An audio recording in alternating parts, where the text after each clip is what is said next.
Hi, I'm Ellen.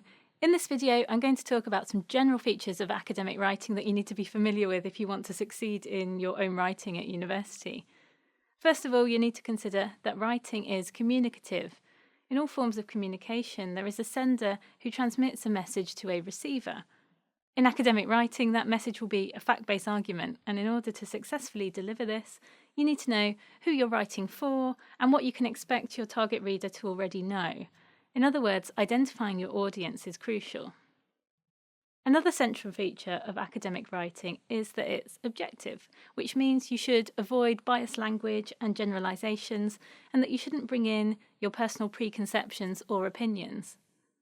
An academic essay about, say, a fictional character, a political conflict, or a religious issue should present an argument that sheds light on the actual topic, but mustn't be a subjective statement on the part of the writer.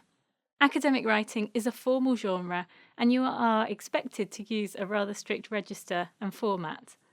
This can be a challenge, especially for non-native writers, as different levels of formality might be difficult to recognise in a second language. Remember, the question of style and register in writing is not necessarily a difference between what is right or wrong language-wise, but rather specifies what is the preferred style for a specific occasion.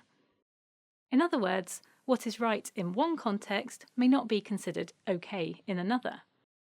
Just as you wouldn't wear flip-flops to a formal dinner, you don't use the informal style of text messages between friends in a job application or a university essay. But how do you go about finding the right level of formality for writing at university then? Well, one way is to study texts within your specific discipline. As a university student, you have loads of helpful resources to hand. You have access to your university library resources, books as well as journals, and perhaps also student papers and degree projects written at your department. Read texts within your discipline to learn how scholars and experienced students write. Look for things like how they introduce their argument, how they define and use discipline-specific terms, and how they make use of previous research within the field.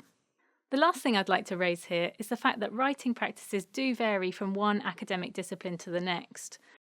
This means that you need to learn what is expected of you for the particular text that you are writing. An article in physics looks very different from one in history, for instance. If you transfer from one discipline to another, you'll notice that although the basics remain the same, the way that texts are written when it comes to referencing and text structure, for instance, may differ.